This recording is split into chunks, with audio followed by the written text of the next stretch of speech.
the music. Get ready to face the day. Get ready to face off. Can I just use B-frames to kind of like soften my face if I? Sure. You got any? I'm just gonna do the podcast like this then. Right? You can never get an iframe on me. Working. I'm sure it is. You kind of look like a monster. That's how I'm going to defeat facial recognition. You just walk like this all the time. I'm gonna walk into stores like this. Hi. You're like the Flash. I'm looking for pants. Sir, are you okay? I don't want the facial recognition discount. You don't know I'm a sir. You can't recognize my face. You need like micro ticks that'll like throw it off. Oh my gosh! Can you imagine if you had implants that would give you micro ticks to throw? So just like your face is constantly crawling. It's like Bluetooth, and they would just activate like. Oh my gosh! Hey, privacy's worth it. Hey, yeah. You too could look like one of those bad guys in Dick Tracy. 1990s film with Francis Mahoney, played by Madonna. Yeah, Worth a watch, by the way. You who have not watched Throne Roll games. I am going to Lambert's Cafe after this, and I will play a game where we throw rolls. Game of Throne Rolls. I'm looking forward to this show. This is why we can't have teleporters, because otherwise, after the show, everyone watching would be joining us at Lambert's Cafe, and they'd be like, "Look, guys, we're like a Cracker Barrel. We've got seating for 100." Mm-hmm. Where is Lambert's Cafe exactly? Did you find that out? No. Shannon told me it's in Missouri. It's in Ozark. Oh, okay. Oh, with the multiple locations now. Yeah, they have a location in Alabama. Aha. It's in Dykeston. I bet that's where it started. Well, there's one outside Springfield. That's probably the one I went to. That would be why Shannon would know it. That makes sense. And that's why I know it, is because we used to vacation in the Silver Dollar City area, right down there. And their website is throwedrolls.com. Well, you got those thrown rolls. They are on the precipice of capitalizing on the Throne Hunger Games.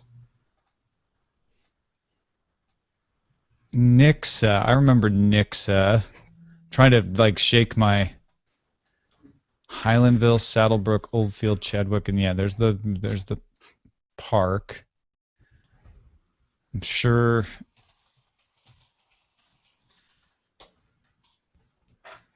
Yosho is where we would go too, because my dad would have work there. Branson, yeah, all right. Yeah, oh, okay, that's why. Because we'd come in through Springfield and we'd shoot down 65. That's probably when we'd stop and eat at Lambert's. Oh, so you've been too? Oh, yeah. Glad. Because you were just across the river. Yep. Okie doke. 1 minute? 1 minute. I was just going to say let's go. You ready? Oh, let's go. Let's go. Down to Junior's farm. Here we go. Daily Tech News Show is powered by its audience, not outside organizations. To find out more, head to dailytechnewsshow.com/support. This is the Daily Tech News for Friday, August 12th, 2016. I'm Tom Merritt. Back from DEF CON and beyond, Mr. Darren Kitchen is with us again on a Friday. How you been, man? Oh, man, it's the beyond that'll get you every time. Well, I can't hear you suddenly. Oh, that's interesting. Yeah. No, And seriously. Can you now? That open again, because your audio just went away. I don't know where it went. He's gonna. All right, we'll just start that again. Video viewers, you get so many perks, like take twos on intros. And then he made a triumphant return. Why would that happen? I don't know. But have you tried turning it off and on again? Yeah, I know. Tap your mic. Make sure Hangout got the right one. Yeah. Okay, we're all good. All right. All right, video folks, take two. Ready? Here we go. Daily Tech News Show is powered by its audience, not outside organizations. To find out more, head to dailytechnewsshow.com/support. This is the Daily Tech News for Friday, August 12th, 2016. I'm Tom Merritt, back from DEF CON and beyond. Darren Kitchen is back on a Friday. How's it going, brother? Hey, I brought some of the Beyond with me. Happened again. How is this? How is that happening? What? Why would that happen? That makes no sense. I heard it. Oh, now you're there. Now you're there. What? Do you have That's me now? weird. All right. Hang on. Let me check my settings. It's like when I play the music, it mutes you. Cool. This might have had something to do with the previous one. It's the Windows Audio Manager trying to make an intelligent decision for me. Thank you, Windows Audio Manager, but we'll manage it from here. Yeah, okay, so I have it set. I've got it, like, hardwired to the microphone now. All right, let's try it again. Third time's the charm. Daily Tech News Show is powered by its audience, not outside organizations. To find out more, head to dailytechnewsshow.com/support. This is the Daily Tech News for Friday, August 12th, 2016. I'm Tom Merritt. Joining me back from DEF CON and beyond, Darren Kitchen back in the house on a Friday. How's it going, brother? So good to be here. I found some of that Beyond somewhere between between manage your audio and Barstow. It's been silencing you. It has been. Well, Give but it a we will minute not be and silenced. it'll let you come back. I bet. But this is the third time we started the show, ladies and gentlemen, and every time Windows tries to silence Darren. Wait, it's not. Is it still doing it? You cannot be silenced. Is it waiting for me to shut up before it will release your audio? I've been using this rig for years. Now. Is it back? Right. You just give Darren a little pause here. See if his audio comes back. Oh, he's gonna come back and stuff. All right, we're just gonna keep going, and and I'll edit this part out in the audio version that goes out because we have to do the show at some point. So there's Darren back. I knew I shouldn't have left my laptop in the hotel room. And now I still can't hear you. Now I still can't hear you. That's even weirder.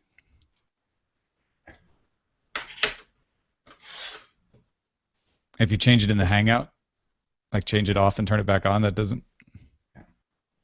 One moment, please. The Darren you're looking for will be with you shortly. Oh, there. How's that? They're saying they can hear you. Yeah, but you can't. Well, that's weird. Well, chat room, if you can hear me, I am saying elephant, elephant, elephant, They're elephant. saying they can hear you just fine. If you can hear me say elephant, then type it in the chat. Hold on a second. Talk now. Okay, now I'm speaking. All right. This time I'm saying, oh, yeah, they got elephant. I can hear you now. Okay. Right. Okay, so Tom, they heard me say elephant, and they're typing it in the chat. Right. Just so you know, I couldn't hear me say elephant. Yeah, we're good. We're good. I figured it out. All right, so give me control real quick.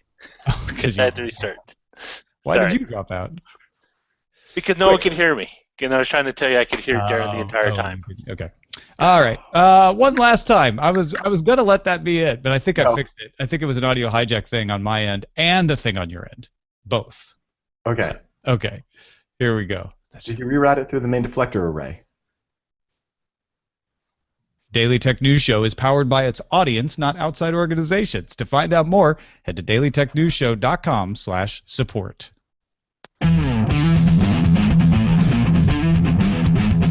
This is the Daily Tech News for Friday, August 12th, 2016. I'm Tom Merritt. Joining me from DEF CON and beyond, he's back on Friday. Mr. Darren Kitchen is here from hack5.org. So good to be here. So good to hear you. Yes, it is. I knew that it would be a good idea leaving my laptop with those men with the shiny shoes. Everything works better now. They guarded it for you. It's all fine.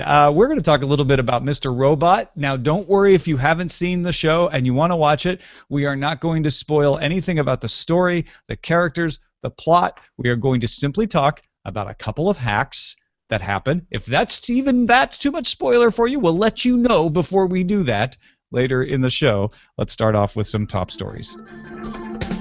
Yesterday, we mentioned that EasyLift, the community which powers whitelists for many ad blockers, including AdBlock and AdBlock Plus, had found a way to get around Facebook's attempt to bypass blockers.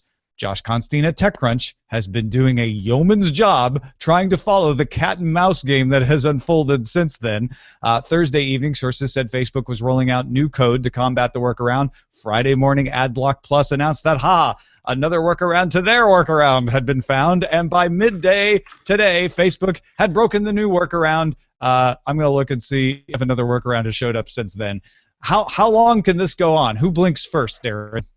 Well, here's the thing about it, right? You could today open up Telnet and Telnet over to port 80 on Facebook.com and issue get/index.html or whatever they have there, and you will get the contents of their page, right? Now, how you decide to interpret that is up to you. If you just so happen to like doing that in Telnet because you're masochistic, then good on you. Or if you like using Vi because you don't like graphics, even better. Oh, sorry, did I say Vi? I meant Lynx, Lynx, awesome browser. So who is Facebook to say our content will only be displayed in this particular manner when you issued a GET and they sent you content? Well, Facebook is saying, look, this is the thing that keeps the money flowing, and if you block it, we don't get the money. So we need to be able to track it. We need to be able to say it's sponsored, but we don't want your ad blocker blocking it. So we're going to work around that. But in exchange, if you recall, if you've been listening to the show, they allow you control over what kind of ads show up.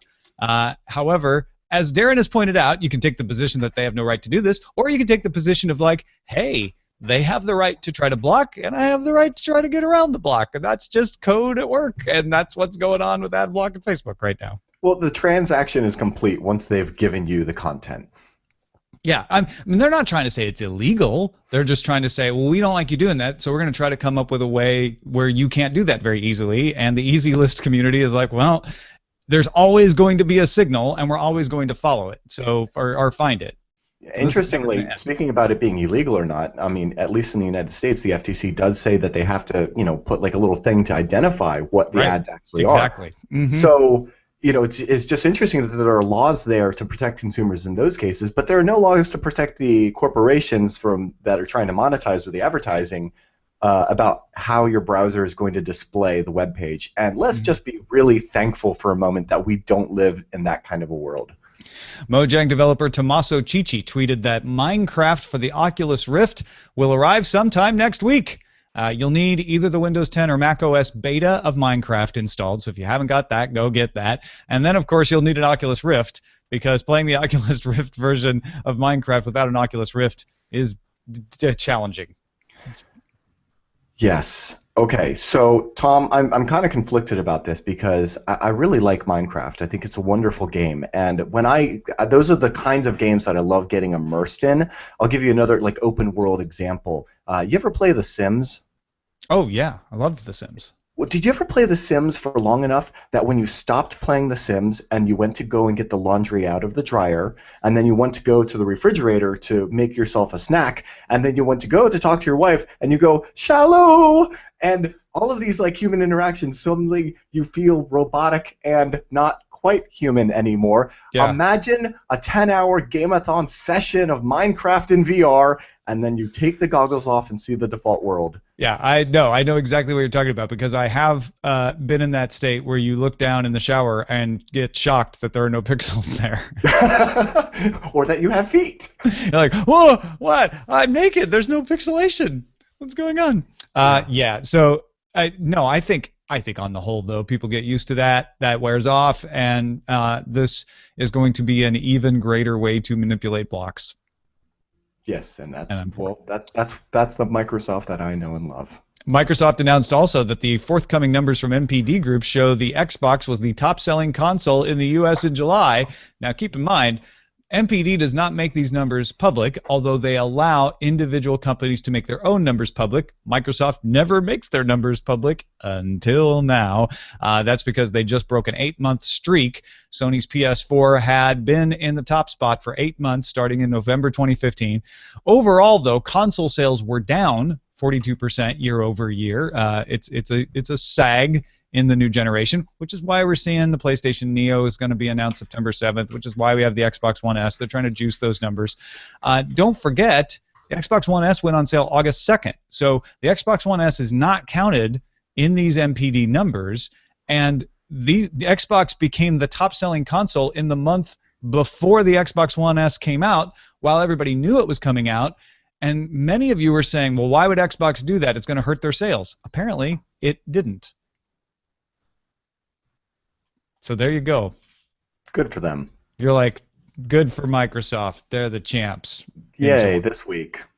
SimpleNote just made the source code for its Android, iOS, and Mac apps available under the GPL version 2 license. The Electron app for SimpleNote on Windows and Linux was already open source. SimpleNote allows unlimited storage and syncing and the ability to share notes. I personally, disclosure, use it all the time, so I'm very happy to see this. All the packages are linked off of the parent company Automatic's GitHub page at github.com/Automatic. You spell Automatic Automatic. They're the WordPress folks, if that sounds familiar to you. Well, this is fantastic. I mean, a company as big and with as much clout as Automatic getting behind, pushing open source text editor. It's been a long time coming. I can't believe I'm saying this, but it's what the community needs. We don't have enough of these. It's like going to Walmart and looking at all of the choices of cereal. It's like if only. No, I'm actually on the Wikipedia list of text editors page, and surprisingly, the majority of text editors are either free software or GPL of some or open source of some nature. So yeah, absolutely. No, it's not like we had a shortage of text editors, but I've used SimpleNote for a long time. I used it back when it was integrated with Notational Velocity, and they were integrated with a lot of different platforms, and then they took control of their platform. So I started using the web version, and then they came out with the Windows and Linux open source clients, so I started using that. But I was always a little disappointed that they weren't more open, because it is a great text editor. Now, granted, loving a text editor is a religious experience, right? Emacs is. No, I was going to say, because Tom, boom, boom, boom. Tom, when you said that you like SimpleNote, what you may have been saying I like SimpleNote, but what a third of the audience was hearing is I don't like Emacs, and the other third was hearing I don't like Nano, and the other third was hearing I don't like Vim. Yeah. So to the last two people listening, I don't consider them the same thing. I'm an Emacs user. I'll suffer your slings and arrows, folks. That's fine. But that's when I'm in the command line. I like to use SimpleNote for I'm on my phone and I want to see the notes. Like I put grocery lists in there. Veronica Belmont and I have used it for notes on questions for authors on Sword and Laser. Things like that. So not that you can't do that with these other text editors. It's funny how you kind of associate that's my web browser GUI text editor and Emacs is my command line editor.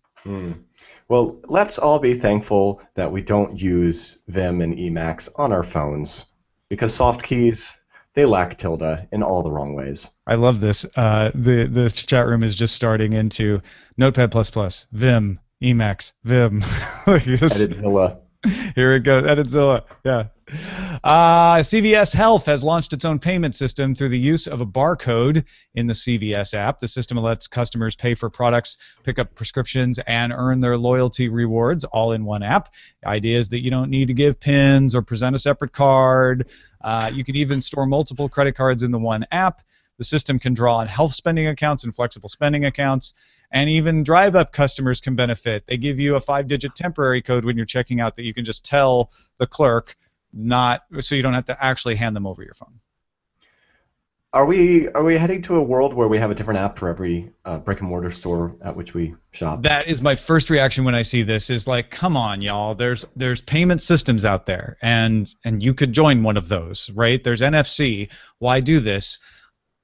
Why they're doing value. Well, yeah, why they're doing it is because they want to control your information, which is really valuable to them. There's nothing changed. This isn't currency. CVS didn't adopt Apple Pay or Google Wallet because they were part of the currency system. This is not that. That's basically dead. What this is CVS saying to their own app makers, make something better than Apple Pay and Google Wallet. So what they tried to do, and I'll give them this, is say, hey, you know what you can't do with Apple Pay or Google Wallet? You can't spend your health spending account. You can't spend your flexible spending account. Those are U.S.-based things that help you pay for healthcare tax-free.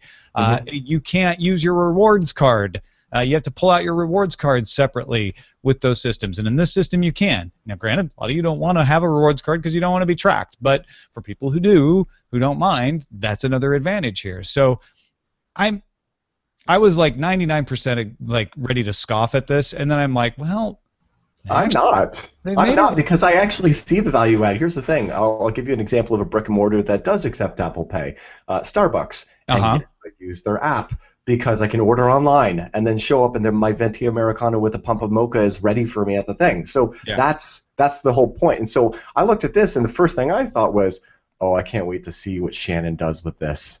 Because you know she is like she's the coupon champion. She is the coupon champion, and I wonder, like, in fact, I can see how this definitely incentivizes the companies to get everybody on board with their apps when it comes to promotions and coupons and tracking their spending. And I mean, heck, you couple it with some of the stuff that we were seeing at DEF CON as far as like tracking people by their cell phones and knowing like, oh, you stood in front of this display for 45 seconds longer than the majority of people, so let's now send you some texts that say check out this thing you were looking at. I don't know.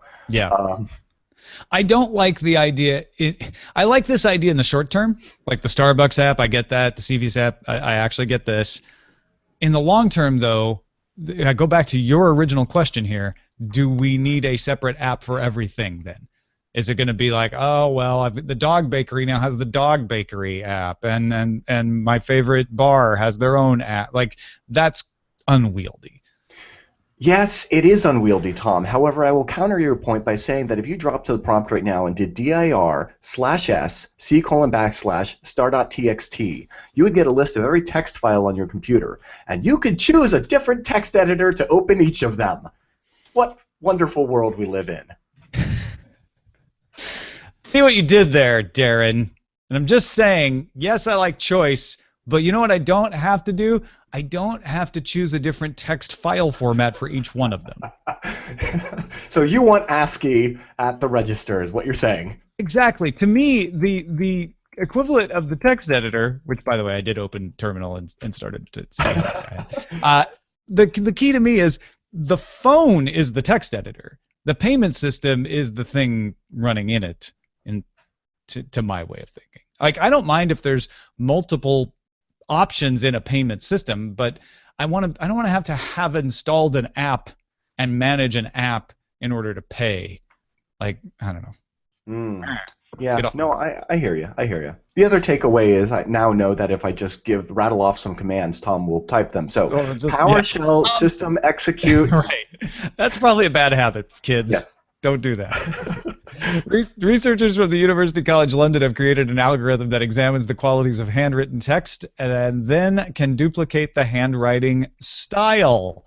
The sample has to be hand tagged. It can't just scan the text. You have to show it where the letters begin and end. But they were able to use it for handwriting from Abraham Lincoln, Sir Arthur Conan Doyle, and the researchers used it on the BBC reporter and were able to mimic his handwriting pretty well. Researchers say that close examination would still show whether the text is human or computer generated. So it's not perfect, but the algorithm could be used to generate more personal-looking correspondence, which they suggest would be great for, like, flower delivery. You could actually have your handwriting created by the computer once it has a sample of it. That's kind of interesting. I thought of mail spam. So now all of these pieces of spam that come in my mailbox can look like they were handwritten letters and fool me into opening them. Well, I mean, you can already do that to a certain extent now with a good font. And that actually just reminds me, at DEF CON I was literally handed a handwritten letter, and I was like, whoa. But now I'm suspecting that it's a bot. You have to learn, like, what are those tells when you look at it under the microscope. They can make sure you know that it's not, in fact, computer.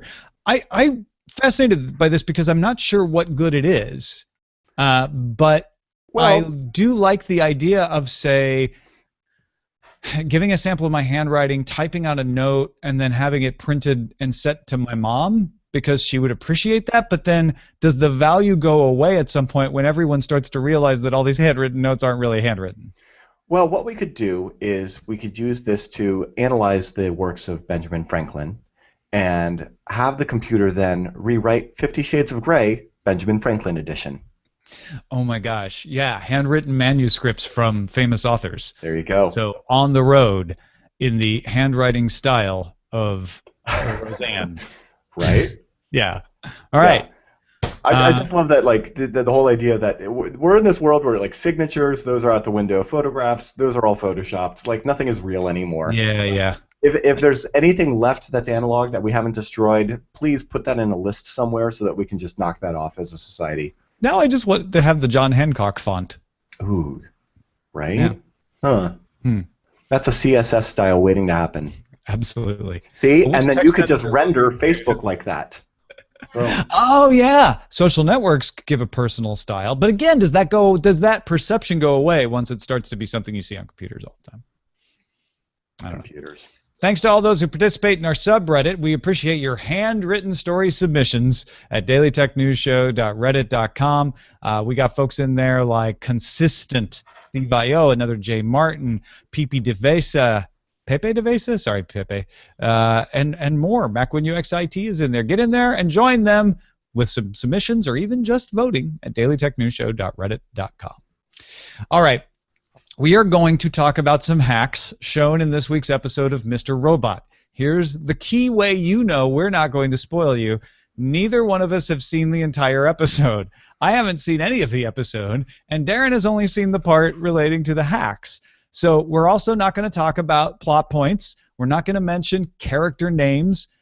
If you consider knowing what hacks were performed a minor spoiler, then so be warned. But let's start now with the hotel hack. How did our character clone the hotel card and get into the hotel room? This is actually a really interesting one, and this is a very common thing among hackers and penetration testers when it comes to physical access. I was actually surprised that it wasn't using some sort of RFID or using like a Proxmark tool, which is very common in our industry to do. In fact, I just, for instance, at DEF CON was shown some prototypes of boards that are literally made to, you know, those RFID cards that you tap, and then it opens the building, and then you go to your office, right? And so in fact, the hotel I stayed in Orlando, that was the kind of key cards they were issuing. Right, as opposed to the older style magstripe cards, right, which are like how your credit card is now if it doesn't have chip and pin. And so that's the very common way for penetration testers to get physical access to a building, which is always what you want. And so typically what's done is you would actually implant something in the reader that would allow you to then clone them. And so that only requires a few seconds to unscrew the terminal and then pop in something. And I saw a really cool prototype at DEF CON using like little vampire clips to do that. So but this is another method that's also common for those older systems that use magstripe. And to clone one of those, it's really simple. You just need any magstripe reader. And so the magstripe reader that they use basically looks like a square reader, which is that little thing that plugs into the headphone port on your smartphone to allow you to take credit cards. Yeah, if you've ever taken credit cards at a farmer's market or a concert or just out and about where people don't have credit card terminals and you've seen them swipe through a phone or a tablet, that's exactly the kind of thing she was using. Right. Like if you came to the Hack 5 booth at DEF CON, you probably had your credit card go through one of those. We obviously use the newer ones that have encryption between the actual reader and the application. Square, which I just realized there's one on my desk, Square got in a little bit of trouble when they very first came out in that the reader would send unencrypted the information from the card to the phone. And so a demonstration was made with a fake application that would literally just siphon off credit card numbers and store them and make it look like the legitimate transaction was happening. So anyway, that was how the number was obtained. And I'll give that a pass because it's the right method. Now, of course, you could see that the device wasn't plugged into anything, so I don't know what other electronics were in there, but it did look like it was just like a square reader with nothing else. So that wasn't kind of explained, but yeah, that's how you read a card. That happened off screen.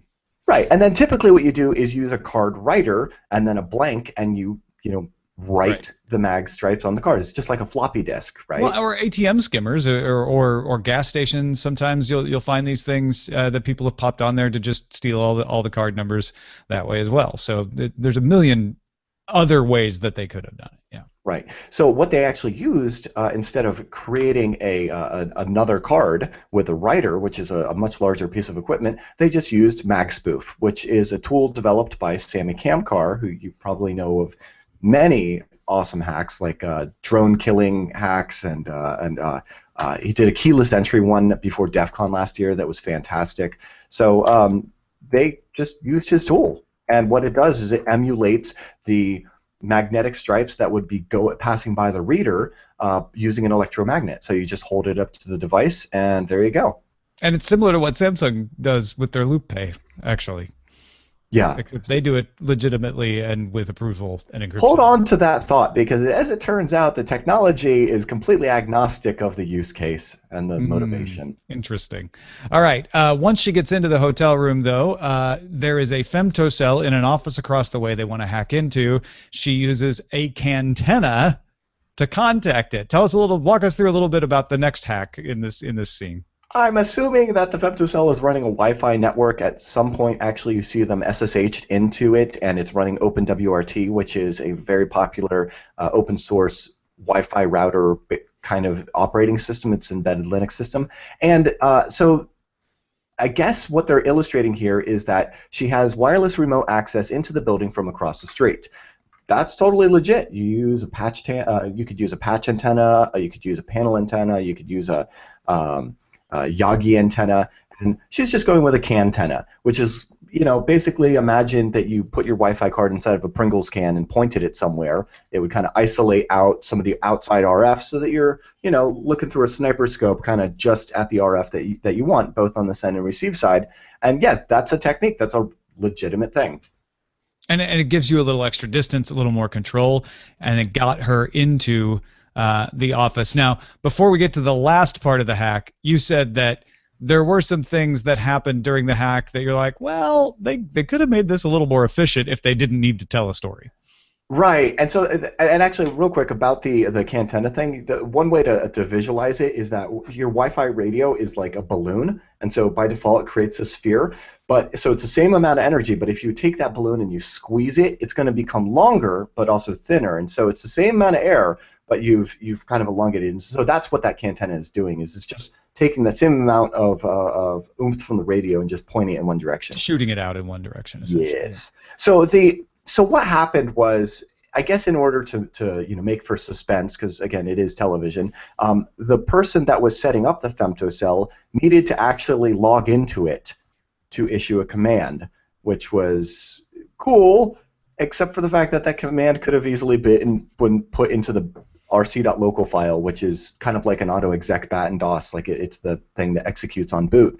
So there was no real reason why this person needed to SSH in. Oh crap, we forgot the RC file. We could have automated that, but it doesn't make for as good TV. And so if it weren't automated, that is exactly what you would have needed to do. So technically correct, could have just actually'd and gotten rid of all of the suspense. And then finally, speaking of things by default on devices that run when you plug them in, the rubber ducky made an appearance and was called out by name. Hooray! It was a backup plan to that network femtocell attack that we were talking about. For those who don't know, what is the rubber ducky and what does it do? Sure. So this is a USB flash drive. If you're watching the video version, I'm holding up a regular flash drive that you probably have in your office right now. And this is a USB rubber ducky. And you couldn't tell by looking at them which is which. Except for one has a little rubber ducky symbol on it. Well, that's okay, the only difference. Yes. Yeah, otherwise, you can't tell it all. Right, and what it actually is it's a keyboard emulator. So when you plug it into a computer, instead of saying, hi, I'm a mass storage drive, it says, hi, I'm a keyboard. And since computers inherently trust humans, and humans interact with computers primarily through keyboards, there is an inherent trust there that's violated. So what the rubber duck does, and the way that they describe it, in fact, in the episodes, to say that using a tool called Mimikatz, which is written by Gentle Kiwi, it's an awesome exploit for Windows that pulls your password out of Windows. In conjunction with the duck, it would automate the attack so that you could just plug in the duck into the computer. It would type in a couple of commands that would run the Mimikatz payload, and then save the passwords back to the duck. And so it's a very common attack that we do with this USB rubber ducky product that we developed like 5 years ago and has since gotten like lots of awesome traction. And it's one of the reasons why I know that a lot of the hacks in this show, Mr. Robot, are legitimate, is because like, you know, we're building legitimate penetration testing tools for the community, and they've reached out to us to get our tools on their show. So it's exciting. And it's a pen testing tool that a lot of people want to buy to use in that sort of situation. But it's good to know that that exists if you didn't know that, because that's one of the big reasons you shouldn't trust a USB drive that someone you don't know gives you and says, here, plug this into your computer, because it could actually be a rubber duck.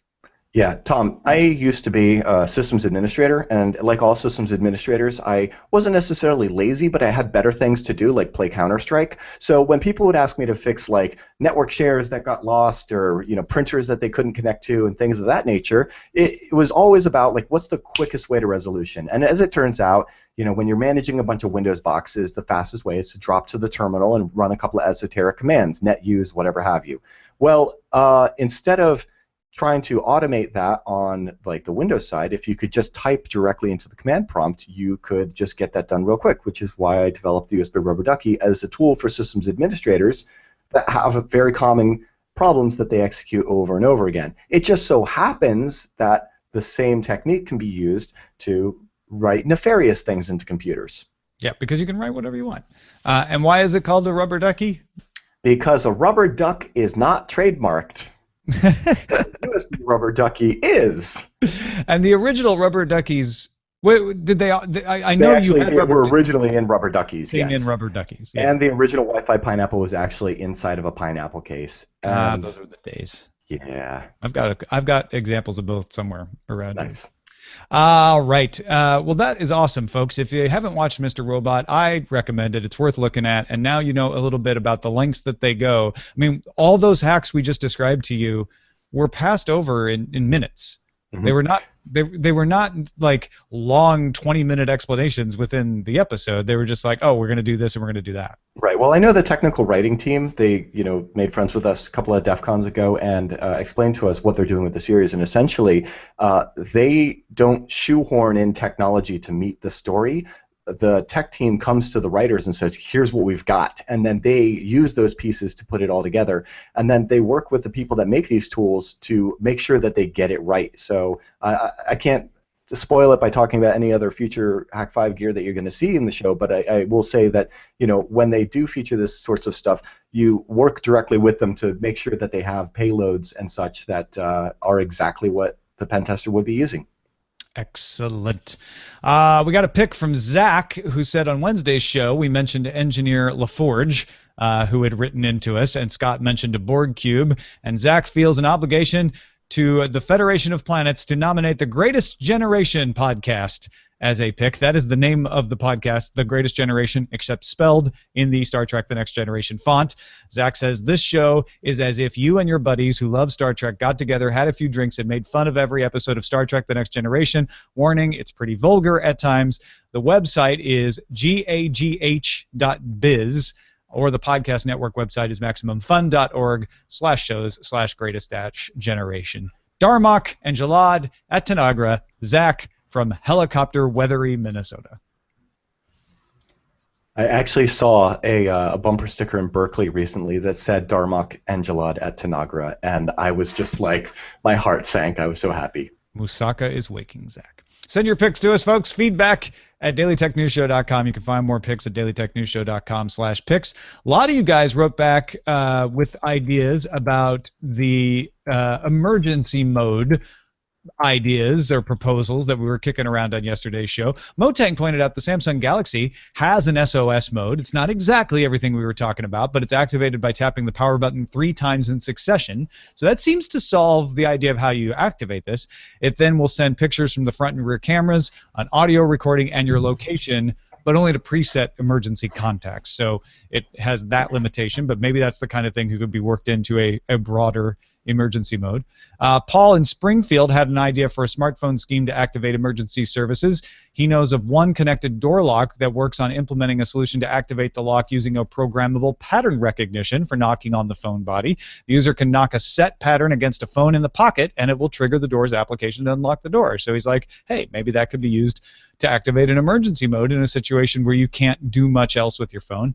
And then Mark writes, I was in a serious car accident recently. I have a Nexus 5, and when I dialed 911 on speakerphone, a map of my location showed up in the background. I was easily able to identify my location to the 911 operator because of that. I knew the road I was on, but I didn't know the crossroad. It seems it would be easy to add a button that shows up after you dial 911, and it could send your location or even read it out loud to the operator.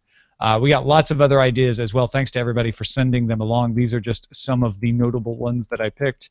Darren, what do you think of this idea of a comprehensive emergency mode that is easy for you to activate in an emergency but not easy to accidentally activate, that would send as much information as it can to a 911 operator? Yeah, absolutely. I would love to see E911 upgraded to the point where they could just basically take over your phone. Now, obviously, there are privacy concerns there, but those people need as much information as they can, and so I'm all for it. Sadly, Len Peralta is unavailable today. He's out and about doing great arty things, so we have no illustration for you, but he will return. Do not worry. Thank Darren Kitchen for joining us. HAK5.org. Once you've recovered from DEF CON, what can people expect coming over at Hack 5? Actually, Shannon is working away at the edits right now on our DEF CON footage, and so we'll have an episode out on Wednesday with the recap of that, so look out for that. Otherwise, I'm getting into hacks that you can do with the USB rubber ducky. Funny how that works out. Interesting. Fantastic. It's as if maybe you had to use that recently and got inspired or something. Yes. I don't know. HAK5.org. That's where you find all that good stuff. Coming up on Saturday in your feed, there will be a special episode of DTNS featuring one Molly Wood and myself jawing away about municipal broadband. So keep an eye out for that. Also, Peter Wells with an episode about the Australian census and the computer crashes there on day 6, and then we're back with you on Monday with Ms. Veronica Belmont. If you like all of this stuff we bring you, the more you support us, the more we can bring. dailytechnewsshow.com/support or patreon.com/DTNS. Our email address is feedback@dailytechnewsshow.com. We're live Monday through Friday, 4:30 p.m. Eastern at alphageekradio.com and diamondclub.tv, and visit our website, dailytechnewsshow.com. Molly tomorrow, Peter Wells on Sunday, Veronica on Monday. See you there. This show is part of the Frog Pants Network. Get more at frogpants.com. Diamond Club hopes you have enjoyed this program. Rubber Ducky versus Evil Corp. Good show. Good show. I actually haven't seen. I need to watch this series. I haven't watched it. You definitely need to watch it. I know. I've worked with the technical directors, but I've not worked with the. I've worked with the technical directors. No, but you know what I'm saying. I feel bad. I feel bad because it's like should probably do that. I'm so busy making the show. No, but you know what I'm saying. It's like I want to watch every episode of Tech Thing. Yeah. But no, I totally get it. But it's if there was a show like, yes, Throne Roll games is something that would be worth your time at some point. But Mr. Robot, I think, is even above there. And you know that because of the things that you've been working. No, I skipped through this episode and I was delighted. Yeah. Show titles. Yeah. What are we gonna call this one? Hack like Mr. Robot, spoiler free. DTNS Mr. Robot hack with Lee speak in it. Well, it's kind of like because they named their episodes like as if they were wares. When Shannon was on the show, and we talked about the way that the writing team works and the research that they do, we did name DTNS in that. Oh, okay. So you've done that one. Yeah. Is wares still a thing? It used to be big when I was in college. What? Of course wares is a thing. No, I know wares is a thing. Is it still a big thing? I don't know. I haven't done wares in so long. That's my point. It was like, I mean, when I did, I didn't I'm going to really move on to inhale. the title. I'm going to move on to the rest of the titles. Tom broke the podcast. I like take 2,831. Yeah, Is but that actually nobody, gonna be in the nobody video who version? the majority of people won't realize that this is the I know. fourth or I fifth know. version. So, Block Wars, a Droboros. hack like no one is watching. CVS currency variant 17. Ha! I like hack like Mr. Robot, spoiler free. That's really good. Okay. Yeah, it kind of tells you what's on the tin. It's rather straightforward. Does anybody have hack like no one is watching as a T-shirt? Do you know dance like no one is watching, Darren? Yes. So in an InfoSec community, the T-shirt that you see is hack naked. hack like no one is watching is funny because if you're hacking, you probably don't want anyone to be watching. Oh, cute. I like that. Unless you're hacking with a team. Yeah. Right. In which case, you're probably not naked. Well, Maybe everyone's naked. Maybe. I mean, I've been to NCCDC and seen their red team. Maybe. is that right? What about a hacking nudist colony? That'd be totally a thing. Hacking into a nudist colony or No, a a hacking? No, like a hacker group that's also like a nudist colony. Right. Just throwing it for a loop. So every time they show up at DEF CON, you have to put towels on the seats. No, we're not doing that. I'm excited. DEF CON is moving to, is getting away from the terribleness that was Bally's and Paris and going to Caesars next year. Right. Yes. It's their you know what? I think I 25th. saw something about that. Yeah. Yeah, DEF CON 25 is going to be huge. They should have a toga party. They used to have it at the Rio, and before that it was the Riviera, which I think they just demolished. Yes, because it was really, really bad. But not before Jason Bourne drove through it. Well, they kept it just for him. Sorry. They kept it for him. Well, they kind of spoiled it in the trailer. Oh, okay. Also, yeah, that was not a good movie.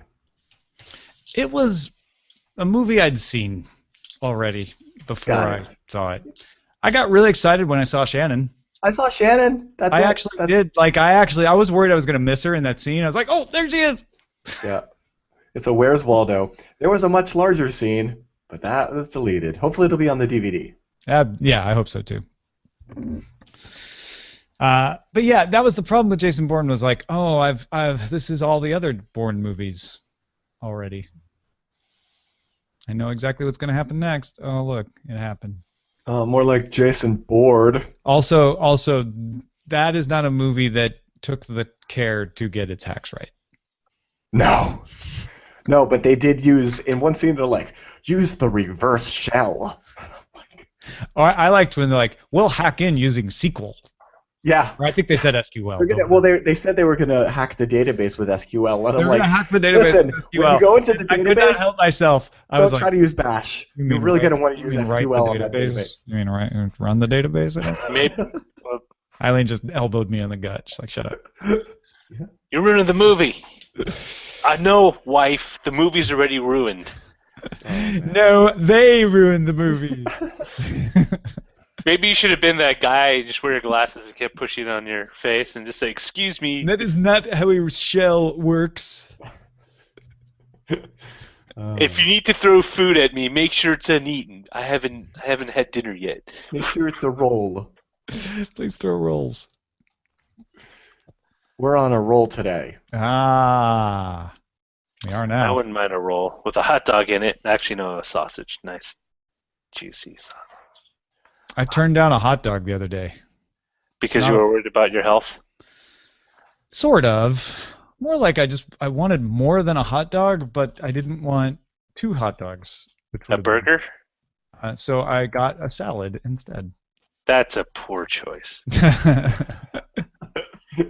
You will be you probably were hungry. No. Minutes later. No, it was a decent salad. It had chicken in it. You should probably call the FDA. Man, you just gotta find a problem with my salad, huh? Dietary habits. I'm just hungry. All I've eaten was a peanut butter You're and shangry. cherry jam You are. sandwich. Oh Cherry man, jam sandwich? it's cherry jam or jelly or whatever the heck you call it now. Spread. Jam up and jelly tight. I just get really punchy when I'm hungry. ATDT. Oh, yeah. Sorry. They were talking about dialing into I know. boards. I still remember my ATDT hack with fondness. What did you do? ATL0 before ATDT? No, it was ATDT. Then I would dial the voice notes or the call notes system from Southwestern Bell, comma 1, comma my passcode. Nice, And then nice. I could check my call notes through the computer's modem speaker without having to actually dial anything. Nice. Hey, what was the? You know what, GKO? I couldn't figure out what the +++ thing was because I know that whenever I would end a session on a board, I would get a +++. But I was going through the Hayes modem commands as you do, and I wasn't seeing that anywhere. But I do remember receiving +++ right before I got no carrier. Isn't it? Was it? I always thought it was just garbage text indicating like something. Did you get 3 pluses? I don't recall. Because I was thinking like of putting 3 pluses as the very last thing in the book. Yeah. Well, I always thought of it as the typesetting command that this is how long ago I was in journalism school. The typesetting command showing that it is the end of a story is -30-. Yeah. That's a carryover from when they actually needed you to put 30 at the end for some reason. No, that's interesting because that and might so explain I always looked why. at the +++ as sort of an equivalent of that. I wonder if that explains why Patrick Norton does that in the scripts. 30? Yeah, that's totally why he does it. He does like -0- and all of these. No, we do that because that's how we wrote scripts at Tech TV. Which is also showing how long ago it was that we started writing scripts. Because now suddenly like we're a little podcast and we've got like scripts written in Tech TV format now. What? And the deck is what you call the subhead, and to make sure that the typesetter knew that it was a placeholder, you would spell it DEK instead of DECK. And so that is why I, in my template for the blog post for DTNS, still write deck. Oh my god, dude, you are making me so nervous that I'm gonna flip through here and find somewhere that it's just gonna say in all caps TK. Yeah. 421. But that's totally. Oh, cute! I didn't think about that. Well, a lot of that is because the way we wrote scripts, we followed a news format, and so our prompters, our software. I guess we ended up on Newstar. I think the last one was right. Yeah. Was it Newstar? Was it the cheap knockoff? I think we ended up using Newstar. It might have been Newstar. And we started out with the cheap knockoff, and then we moved to Newstar. Oh no, you're right. We moved to Newstar. Yeah, I can't remember what the other one was called. A lot of those commands are registered in applications like that automatically for prompter formatting, so you don't actually have to do it in the body of the text. Right. But there's also a lot of carryovers that were more limitations of hardware. Like we used to write everything in caps, and it's like you understand the reason why we wrote everything in caps. No one. Yeah. Every producer that came out of there didn't understand why we wrote in caps, but they wrote anyways. Like the only reason why we write all in caps is because our prompters only had like 4-character font sizes, and so the caps was the only way to write anything that someone could read the teleprompter when it was on the jib and was all the way back. Yep. It's good practice though if you're writing prompter to write in all caps, because then it always is easier to see. I don't do it anymore though. On my own, because I use prompter when I do the Tech Republic stuff, and I just write it in normal case. I ended up ending it with EOF, but I just realized that the title should be that. I just put it in the IRC. DTNS 28. Oh. You got to get the tilde 1 in the file name if it's going to be more than 8 characters. Wait a minute, how come his tilde is right? Is tilde normally in the middle? I always thought it was a little That's an higher. interesting looking tilde. Huh. Yeah, it's just the font from. Are you in the web chat? I'm in Colloquy. Okay. Maybe the web chat uses the weird tilde. I don't know. Barney Miller. Oh, Shane with the co-star Barney Miller. I heard that Shane prefers backtick over tilde. I don't know. It's a rumor that's going around. Tilda was the name of the virtual character voiced by first Kate Patello, then Laura LeBlue, and hosted ZDTV and later Tech TV's network. Yeah, and you know the precursor to that was Dev Null? Dash. Dev. Oh no, it was Dev Null. Sorry, Dash was Tilda's cohort. Dev Null, right? Well, yeah, and that was Leo Laporte. Right. Initially. All righty then. There's a bit of history no one cared to know. Well, that one I think is pretty known. I don't know anyone knows Laura. Laura's awesome. Laura. I'll be seeing her next week because our friend's getting married. Spaces or tabs? Ooh, Beatmaster. Ooh. Before we go. Ooh. Okay. Darren, Are we talking about in programming or not? We're talking. I think we're talking coding because if I'm right, Beatmaster is inspired by the Spaces versus Tabs subplot on Silicon Valley this season on HBO. Oh, there is one. Oh, that's fantastic. I'm glad and that was definitely for coding. So I'm Spaces, and I'm 5 spaces. However, I have Sublime Text do it for me by hitting the Tab key because I'm not going to sit there going. Not happening. I wanted to be Tab. I was born Tab. I became Tab until I took a computing course at Kaskaskia College in the summer, and the person teaching me was like, "You don't want to use Tab. That'll show up as a separate code sometimes. You have to put in spaces so that you're keeping control of what you're telling the computer to do." And from then on, I was scared into being Spaces for the rest of my days. Are you a new line guy or are you a carriage return guy? Carriage return. Okay, so you're one of those caret M people when I open up your thing in Vim. Oh Great. yeah, no, I'll carrot M you all day long. I've carrot M'd myself many times. Oh, you know the caret M. Yeah, I know the pain of the caret M. Yes. The very first Wi-Fi Pineapple had a caret M issue. It could write files back to the file system. They just all had caret M's. Mm-hmm. Yeah. Yeah. But that's what you wanted, right? The update script. I could have fixed this with an update, except for that the update script caret M'd it. So yeah, I had to issue a hotfix. Hey people, everybody open up Vim. Open this one script file. And remove all the caret M's. That was the hotfix. I got it. You know how to use Vim, right? Okay, right? well, you're going to have to Even use Emacs folks could use it once. We don't put Emacs on for space. Actually, you know what we almost did on the on the Wi-Fi Pineapple Nano, which is named Nano because it's the 6th generation Wi-Fi Pineapple. So if you were expecting Mark 6, you're wrong, because 6 in Roman numerals would have been VI, and as we know, Nano is the best text editor. So on the Wi-Fi Pineapple Nano, we almost aliased Vi to Nano with a message that said, "Are you sure you don't mean Nano?" every time you go to open a file. That's funny. And at the last minute, we had to take it out because it's like, no, we're going to get so much hate if we do that. Well, it's funny the first time, but I'm sure after a while it just kind of gets annoying. Yeah, that was what my suggestion was have it say, "Are you sure you don't mean Nano? Are you sure you're sure? Yeah. You will never want to see this again, right?"